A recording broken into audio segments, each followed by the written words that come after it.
Siska kemudian memungut batu sebesar bola kasti sebagai persiapan. Cahaya dari lampu motor itu kian mendekat. Siska dan Gama pun bersembunyi di kedua sisi jalan sambil bersiap-siapkan menghadang motor itu ketika mendekat. Dan benar saja, motor itu hanya satu dan menuju ke arah mereka dengan kecepatan sedang. Ketika motor itu sampai di dekat Gama dan Siska, Gama dengan cepat muncul dan menghantamkan kayu itu ke arah pengendara motor itu. Brak! Karena tidak siap, pengendara motor itu pun terjatuh dari motornya. Pengendara motor itu pun bangkit, lalu mencoba kabur menuju kampung itu. Siska yang berada tak jauh dari jatuhnya lokasi orang itu, lalu melemparkan baru yang sedari tadi digenggamnya ke arah orang itu. Bek! Lemparan batu dari Siska sukses mengenai tubuh bagian belakang orang itu. Orang itu terhuyung hampir terjatuh. Gama yang sudah sampai di belakang orang itu pun langsung menarik baju yang dikenakannya. Orang itu langsung berbalik mencoba melepaskan diri dari tarikan Gama. Siska yang tak tinggal diam lalu berlari ke arah orang itu, lalu menerjang orang itu. Bruk! Orang itu dapat menahan terjangan Siska dengan menyilangkan tangannya. Meskipun tubuhnya tumbang akibat terjangan Siska, orang itu lalu bangkit dan melayangkan tinjunya ke arah Siska. Dengan refleks, Siska dapat mengelak dari serangan orang itu. Sesaat kemudian, Gama pun menendang ke arah perut orang itu. Lagi-lagi, serangan keduanya dapat dengan mudah diblok oleh kecepatan tangan orang itu. Pak Asmat pasti tak mengirim sembarangan orang dalam misi penyusupan ini. Hal ini terbukti karena orang ini tampak lihai menghindari dan bertahan dari serangan Gama dan Siska. Tiba-tiba, orang itu mengeluarkan 2 pisau kecil yang sudah sedari tadi terselip di pinggangnya. Kedua tangannya pun menggenggam 1 buah pisau di masing-masing tangannya. Dari kuda-kuda yang refleks gerakannya, orang ini sepertinya paham bela diri. Siska dan Gama paham betul bahwa kali ini lawannya bukan orang sembarangan. Siska lalu mengeluarkan 2 pisau yang tadi dibawa dari rumah. Salah satunya dilemparkan kepada Gama. Setelah itu Siska mengangguk memberikan aba-aba pada Gama. Gama yang paham maksud Siska lalu menyerang lagi, disusul oleh Siska dan keduanya kini menyerang ke orang itu secara bersamaan. Suara tangkisan pisau dari ketiganya menghiasi pertarungan malam ini. Orang itu dapat mengimbangi serangan dari Siska maupun Gama. Orang ini juga terlihat tenang dan tak mudah gegabah. Tak kehilangan akal, Siska pun lebih memilih menyerang tubuh bagian bawah, sedangkan Gama lebih fokus ke bagian atas. Siska lalu mengarahkan pisau itu ke arah kaki orang itu. Namun seperti biasa, orang itu dapat membaca gerakan Siska. Orang itu dapat dengan cepat menangkis serangan Siska. Namun orang itu tidak mengetahui bahwa serangan itu hanyalah pengalihan. Buk! Tendangan Siska mendarat sempurna di leher orang itu. Seketika orang itu terpental ke belakang. Gama yang melihat itu tak tinggal diam. Gama mengambil ancang-ancang dan mendaratkan lututnya tepat di dada orang itu. Orang itu ambruk ke atas aspal jalanan dengan Gama yang menimpa tubuhnya. Orang itu terpekik menahan sakit di dada dan lehernya yang terkena serangan Gama dan Siska. Sesaat kemudian, orang itu hendak menancapkan pisau yang di tangan ke tubuh Gama. Siska yang melihat pergerakan orang itu dengan cepat menendang tangan orang itu hingga pisau yang di tangannya terlempar. Gama dengan cepat mengunci orang itu agar tak bisa bergerak. Sementara Siska pun sibuk menggeledah ke kantong jaket dan saku celana orang itu. Tak ada alat komunikasi apapun yang Siska temukan di sana. "Siapa kalian? Kenapa kalian lakukan ini padaku?" ucap orang itu sembari memberontak di dalam kuncian Gama. Siska lalu mengambil senter dan mengarahkan pada wajah pria itu. Dan benar saja, pria itulah yang tadi ikut dalam musyawarah di musola. Kunci yang kuat, Gam. Nih, dia nih orangnya, ucap Siska. Apa maksud kamu? Kalian perampok kan? Kalian mau merampok saya? Saya tidak punya harta atau apapun. Ucap pria itu masih terus memberontak. Gak usah banyak cincong, Pak. Bapak anak buah Pak Asmat kan? Mau memata-matai desa kami kan? Jawab Siska membalas ucapan orang itu. Mana buktinya? Saya memata-matai desa kalian. Hah? Jangan sembarangan memfitnah kalian. Ucap pria itu tetap kekeh pada pendiriannya. Hele, Pak. Gak usah bohong. Jelas-jelas Bapak tadi duduk di samping sepupu saya kan? Ucap Gama. Lepaskan saya, atau saya laporkan ke polisi kalian. Ancam pria itu. Silakan, kalau Bapak mau membusuk di penjara. Jangan Bapak kira kami bodoh, Pak. Bapak yang waktu itu yang bersama Pak Asmat, sewaktu menyerang Pak Hendrik di pinggir jalan dekat kampung kan? Jawab Siska seketika membuat pria itu terdiam 1000 bahasa. Sis, periksa lagi sis. Siapa tahu orang ini menyembunyikan sesuatu. Ucap Gama. Siska pun memeriksa kembali ke jaket yang dikenakan pria itu. Dan benar saja, di dalam jaketnya terdapat saku tersembunyi. Siska lalu merogoh saku itu. Di dalamnya ditemukan dompet dan handphone jadul bermerek Nokia. Siska lalu memeriksa handphone orang itu. Ditelusurinya panggilan keluar dan pesan. Ternyata tidak ada pesan apapun. Siska lalu beralih ke log panggilan. Di sana terdapat kontak bernama Bos Asmat. Siska lalu memencet tombol panggilan ke nomor Pak Asmat.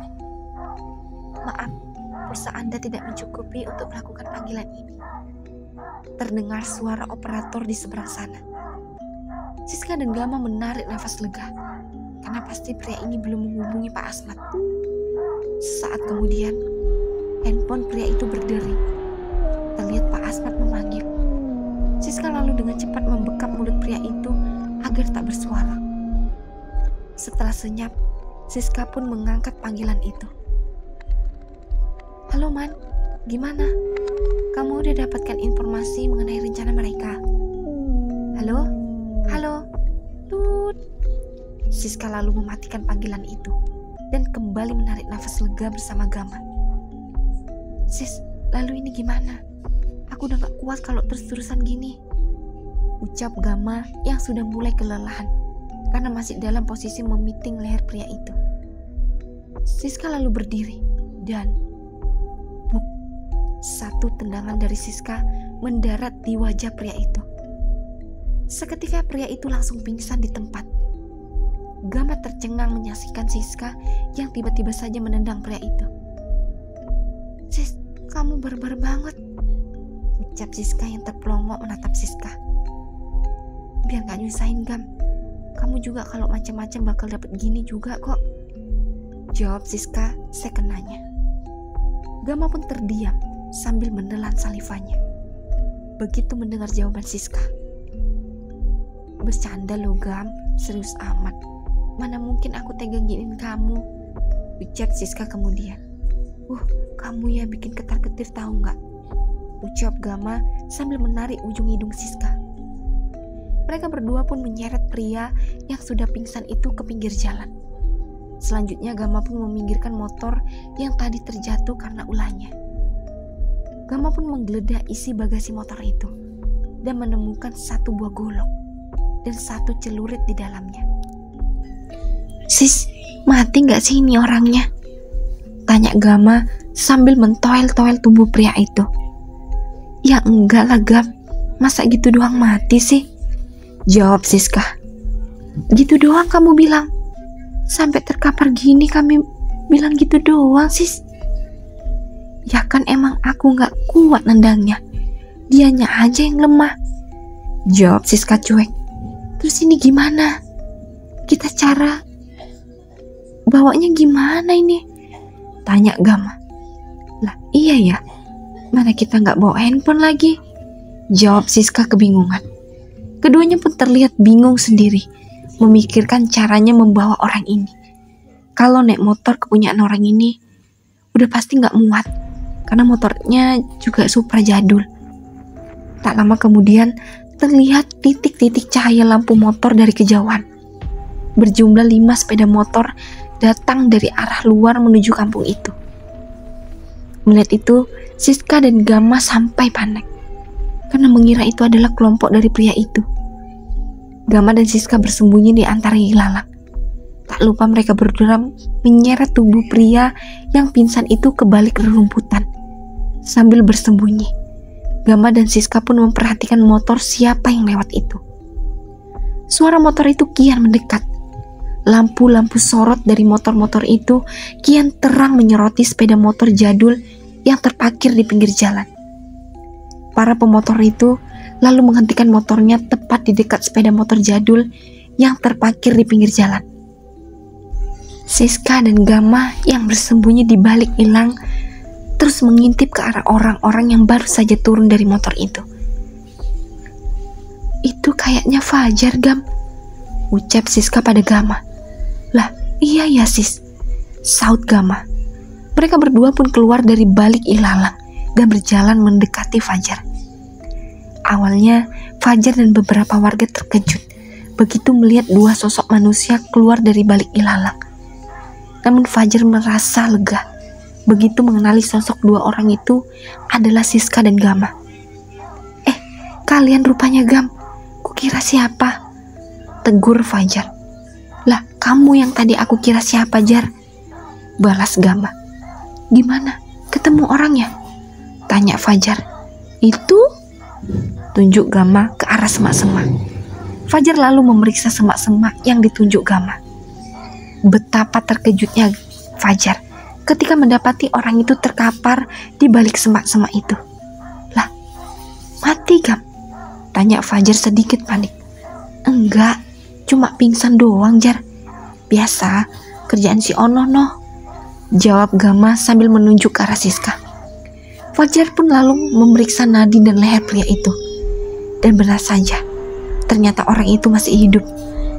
Sejenak, Fajar menghela nafas lega. "Kalian kok bisa tahu, Jar, kami kemari?" tanya Siska. "Oh, itu tadi Pak Hendrik yang kasih tahu, Mbak," jawab Fajar. "Ya udah, ayo kita amankan sebelum orang ini sadar," jawab Siska. Malam itu mereka pun langsung bergegas kembali ke desa. Tak lupa pria itu diikat dengan tali yang sudah dibawa oleh warga.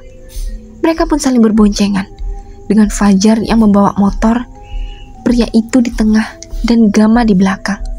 Sementara Siska membawa motor pria itu sendirian. Sampainya di desa, mereka pun berhenti di rumah Pak Hendrik. Pak Hendrik yang sebelumnya tampak cemas kini bisa bernafas lega karena Siska dan Gama berhasil meringkus penyusup itu. Pria itu lalu ditahan di gudang Pak Hendrik untuk besok diserahkan ke polisi melalui Pak Ijul. Siska, Gama, dan Fajar pun lalu kembali ke rumah untuk beristirahat. Terutama Siska dan Gama yang sudah lelah karena sempat bergelut dengan pria itu. Sementara itu, Pak Asmat masih menunggu kabar dari Jiman, anak buah yang dikirimnya sebagai mata-mata ke desa Kenangsari. Setelah menelpon Jiman, perasaannya begitu was-was. Pasalnya Jiman ini tak biasanya mematikan telepon seperti tadi. Berulang kali Pak Asmat mencoba menghubungi Jiman kembali, namun handphone Jiman sudah tak aktif.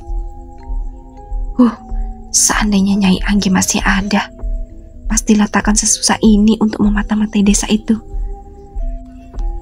sesal Pak Asmat dalam hati. Dirinya begitu kesusahan mengurus kampung itu, sepeninggal Kades Kadir dan Nyai Anggi. Ternyata hal mengurus semua ini tak semudah yang dia bayangkan. Pak Asmat terus termenung memikirkan kelanjutan kampung ini. Sampai di tengah-tengah lamunannya, tiba-tiba muncul sesosok menyerupai manusia, namun sedikit berbulu. Ya, itu Darsan. Pak Asmat tampak tegang ketika utusan Barja itu tiba-tiba muncul menemuinya. Dasar manusia serakah kau Asmat. Kau pikir posisimu sekarang bisa menggantikan Anggi dan Kadir? Hah? Karena keserakahanmu, Anggi hampir mati dan Kadir masih ditahan di hutan selatan. Tuan Barja mengutusku ke sini untuk memastikan apakah kau bisa meneruskan tugas Anggi dan Kadir dengan baik. Apakah sudah kau dapatkan persembahan untuk Tuan Barja? Ucap Darsan menginterogasi Pak Asmat. Ampun Tuan Darsan, maafkan kecerobohan dan keserakahanku ini. Aku berjanji akan secepatnya mendapatkan tumbal persembahan itu, ucap Pak Asmat sambil bersimpu di hadapan Darsan. Darsan melayangkan cambuknya pada Pak Asmat. Seketika Pak Asmat terpelanting ke belakang. Pak Asmat mengerang kesakitan. Mulutnya mengeluarkan darah segar. Ampun Tuan. Sambil terbatuk-batuk, Pak Asmat masih mencoba memohon ampun pada Darsan. Ritual itu tinggal beberapa hari lagi Asmat. Ini peringatan dari Tuan Barja. Kalau sampai kau gagal, maka saat itu juga Tuan Barja akan mencabut nyawamu, ucap Darsan murka. Darsan lalu menghilang meninggalkan Pak Asmat yang mengerang sambil memegangi dadanya. Darsan sendiri pun pusing karena sebenarnya dibebankan tugas yang cukup berat dari Barja. Widari yang menghilang secara tiba-tiba membuat Barja murka karena belum menerima laporan lebih lanjut dari Widari. Darsan yang tahu menahu tentang tugas yang diberikan pada Widari malah kena imbas dari mukanya Marja. Kini Darsan sibuk mencari di mana keberadaan Widari yang menghilang secara tiba-tiba. Di tengah kebingungannya, tiba-tiba muncul ide di pikiran Darsan untuk mengintai hutan selatan secara diam-diam. Namun ini sangat beresiko. Jika tertangkap, tentu saja sama dengan mati. Darsan yang kepalang pusing lalu memutuskan untuk ke hutan selatan. Dirinya bertekad ingin membebaskan Kadir kalau ada kesempatan. Namun itu tentulah beresiko, karena setiap wilayah hutan itu terdapat penjagaan ketat dari pasukan Dewi Dahayu. Tak membutuhkan waktu lama seperti manusia, Darsan kini sudah ada di perbatasan masuk ke hutan selatan. Dari alam gaib, hutan selatan ini terlihat seperti perkampungan segala jenis jin muslim. Di tengah-tengahnya terdapat istana serba putih dengan nuansa perak yang cukup elegan. Di dalam istana itu terdapat penghuni terkuat, seorang dewi penguasa hutan selatan yang sering dikenal dengan nama Dewi Dahayu. Dari kejauhan, Darsan mengintip ke arah perkampungan itu. Namun sialnya, tak ada celah untuk Darsan memasuki kampung gaib itu. Tentu saja karena perbedaan energi yang mencolok membuat Darsan akan otomatis ketahuan jika memaksa menyusup ke perkampungan gaib itu. Sialan, kalau begini aku tidak bisa berbuat apa-apa. Jika aku kembali tanpa kabar berita, pasti Tuan Barja juga akan menghukumku, ucap Darsan yang buntu pikirannya. Hari ke-39, pukul 8 malam. Senter korek api, kotak pertolongan pertama, 2 botol mineral berukuran besar, sleeping bag, dan beberapa kebutuhan logistik sudah tersusun rapi di ransel Siska dan Gama. Tak lupa juga beberapa pisau kecil yang terselip rapi di sepatu. 1 buah pisau berukuran sedang diselipkan di pinggang belakang. Malam ini rencananya Siska dan Gama juga 40 orang warga terpilih akan menyusup untuk melakukan pengintaian di bukit kampung itu. Rencananya mereka akan bergerak melalui jalan memotong yang ditunjukkan Basura Kemalin. Alat komunikasi berupa HP jadul juga sudah dipersiapkan Gama dan Siska untuk berkomunikasi dengan kelompok Fajar nantinya. Handphone jadul sengaja dipilih dan dibeli dalam jumlah banyak di kota siang tadi. Kemudian dibagikan ke setiap warga yang ikut serta dalam misi ini.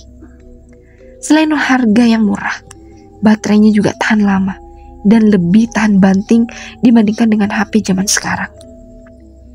Setelah persiapan matang, kini Siska dan Gama pun menuju balai desa. Di sana sudah ada Pak Hendrik, Ruri, dan Fajar yang sudah lebih dulu menunggu di sana. Rencananya sehabis sholat Isya, para warga yang dipimpin oleh Pak Hendrik akan mengadakan doa bersama di balai desa. Doa bersama ini bertujuan untuk meminta pertolongan kepada Sang Maha Esa, agar mereka yang ikut dalam misi ini bisa pulang dengan selamat tanpa kurang satu apapun. Sampainya di balai desa, terlihat sudah banyak sekali para warga yang berkumpul, termasuk para warga yang mengungsi kemarin di kota. Kini sebagian sudah pada kembali ke desa ini, hanya untuk sekedar melepas suami dan anak lelaki mereka yang sudah cukup umur untuk melaksanakan misi ini. Singkatnya, acara doa bersama itu berjalan lancar dan hikmat. Para istri dan ibu menangis penuh haru karena harus melepaskan orang-orang tercinta mereka.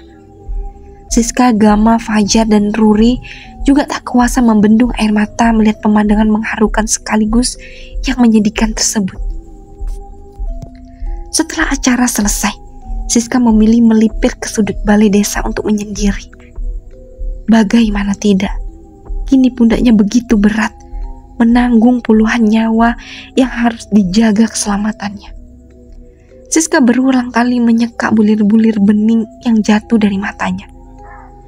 Hatinya begitu terasa sesak karena takut kalau ada korban jiwa dari para warga yang ikut serta dibawa kepemimpinannya.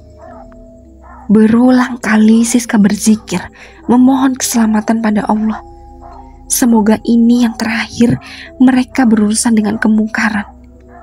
Siska menarik nafas panjang dan mengembuskannya beberapa kali. Sebisa mungkin Siska mencoba menenangkan diri agar fokusnya pada misi ini tidak terganggu. "Hei, kenapa sis?" ucap Gama yang secara tiba-tiba muncul sambil menepuk pundak Siska. "Enggak apa-apa, Gam. Aku cuma lagi coba fokus dan berzikir aja kok," jawab Siska. "Udah, jangan nangis gitulah sis. Aku tahu kamu lagi gelisah kan. Pasti hati kamu merasa gak tenang kan. Mata kamu gak bisa bohong sis," ucap Gama. "Bukannya gelisah, Gam. Hatiku gak tenang. Kalau terjadi sesuatu pada warga yang ikut kita, Gam. Tapi dalam setiap hembusan nafas aku selalu berdoa untuk keselamatan kita semua," jawab Siska. "Yang semangat ya Siska. Mari kita berjuang sama-sama untuk menumpas kemungkaran ini. Insya Allah, niat kita baik. Allah pasti meridhoi kita dan memberikan keselamatan untuk kita semua. Jangan merasa bersalah seolah-olah kamu yang harus menanggung ini semua. Enggak gitu sis, kita yang menanggung ini bersama. Ingat, dari awal kita berjuang sama-sama dan sampai akhir pun sama-sama," ucap Gama sambil tersenyum lalu mengelus kepala Siska. Perkataan Gama membuat Siska merasa sedikit lega. Ada benarnya juga. Seharusnya Siska tak ragu dan merasa terbebani oleh masalah ini. Allah tentulah pasti di pihak mereka. Waktu terus berlalu. Kini sudah memasuki pukul jam 1 dini hari. Siska, Gama, dan para warga terpilih kemudian bersiap-siap untuk berangkat. Sebelum berangkat, mereka semua berpamitan pada Pak Hendrik dan keluarga masing-masing. Setelah itu mereka pun berangkat menuju kampung itu. Gama dan Siska berboncengan dengan motor mereka di paling depan, diikuti oleh motor-motor para warga di belakang mereka. Udara dingin dan sedikit gerimis tak menyurutkan laju motor mereka semua. Setelah beberapa puluh menit berkendara, Siska dan Gama memutuskan menghentikan motor di pinggir jalan yang kiri kanannya adalah hamparan ilalang yang cukup luas. Para warga pun juga berhenti ketika melihat Gama dan Siska menghentikan laju kendaraannya. Padang ilalang ini adalah satu-satunya tempat teraman bagi mereka untuk menyembunyikan sepeda motor mereka bersemua. Meskipun masih jauh jaraknya dengan gapura kampung itu, tapi mereka memilih untuk tak mengambil resiko. Padang ilalang ini menjadi pos pemberhentian pertama bagi kelompok Gama dan Siska. Tempat ini juga sudah ditentukan untuk tempat menyembunyikan kendaraan. Gama dan Siska serta para warga pun melanjutkan perjalanan dengan jalan kaki. Para warga yang terpilih ini memang sudah diuji kekuatan fisik dan staminanya. Jadi mereka bisa mengimbangi langkah Siska dan Gama. Selama ini, latihan fisik sudah menjadi makanan sehari-hari warga. Di bawah pelatihan Gama dan Fajar, menempah mereka menjadi lebih lihai dalam bertarung dan bertahan. Mereka semua mengikuti Gama dan Siska yang berjalan lebih dulu di depan. Hujan gerimis yang tak kunjung usai yang menemani setiap langkah mereka malam ini. Darsan kemudian kembali ke istana Barja tanpa membawa informasi apapun tentang Widari. Di dalam istana, terlihat Barja sedang bersenang-senang di singgasananya. Mulutnya terlihat penuh dan mengunyah sesuatu. Terlihat seperti tangan manusia, tetapi berukuran mungil. Hari ini Barja melihat bahagia sekali, karena besok akan ada tumbal yang akan dipersembahkan padanya. Bagaimana Darsan? Sudah mendapatkan jejak Widari? Tanya Barja dengan mengunyah sesuatu di mulutnya. Ampuni saya, Tuanku. Saya sudah mencari kemana-mana. Tidak ada tanda-tanda energi dari Widari. Ucap Darsan sambil berlutut di hadapan Barja. Ekspresi wajah Barja langsung berubah seketika. Barja lalu melemparkan nampan yang berisikan darah dan rambut, dan juga daging mentah itu ke arah Darsan. Brak! Seketika Darsan pun kuyup oleh darah, serta rambut-rambut di tubuhnya. Terlihat pula ada bola mata dan potongan jari yang menempel di tubuh Darsan. Darsan diam tak berani bergerak. Dirinya sudah pasrah dengan kemurkaan Barja. Tiba-tiba lantai istana itu bergetar. Seiring kakinya Barja menapak dan turun dari singgasananya. Barja berjalan mendekati ke arah Darsan yang sudah bergetar ketakutan. Darsan, kau tahu kan apa yang paling ku benci? Ucap Barja dengan nada datar. Kegagalan, Tuanku. Jawab Darsan dengan suara bergetar. Lalu, mengapa kau gagal, Darsan? Tanya Barja penuh penekanan. Ampun, Tuan. Buak. Belum sempat Darsan menuntaskan kalimatnya. Tiba-tiba, Barja menendang tubuh Darsan yang berlutut di depannya. Darsan terseret ke belakang akibat tendangan Barja. Seketika, Darsan menggeliat kesakitan setelah tubuhnya terhenti ketika menabrak dinding istana Barja. Pergi dari hadapanku. Kau merusak kesenanganku hari ini. Perintah Barja. Darsan dengan susah payah lalu berusaha berdiri, lalu pergi dari istana. Darsan berjalan menuju ruangan lain di istana Barja. Lalu memasuki sebuah ruangan yang tampak lembab dan gelap. Di sana terlihat beberapa jin yang baru saja keluar dari ruangan itu. Mereka menundukkan kepala ketika melihat Darsan datang. Bagaimana keadaannya? Apakah sudah membaik? Tanya Darsan pada salah satu jin berwujud nenek-nenek. Tapi seluruh tubuhnya dipenuhi bulu yang panjang hingga terseret ke tanah. Masih seperti kemarin, Tuan. Jawab jin itu. Darsan lalu memasuki ruangan itu. Di sana terbaring sosok nenek tua yang mereka selamatkan malam itu. Terlihat keadaannya sangat mengenaskan.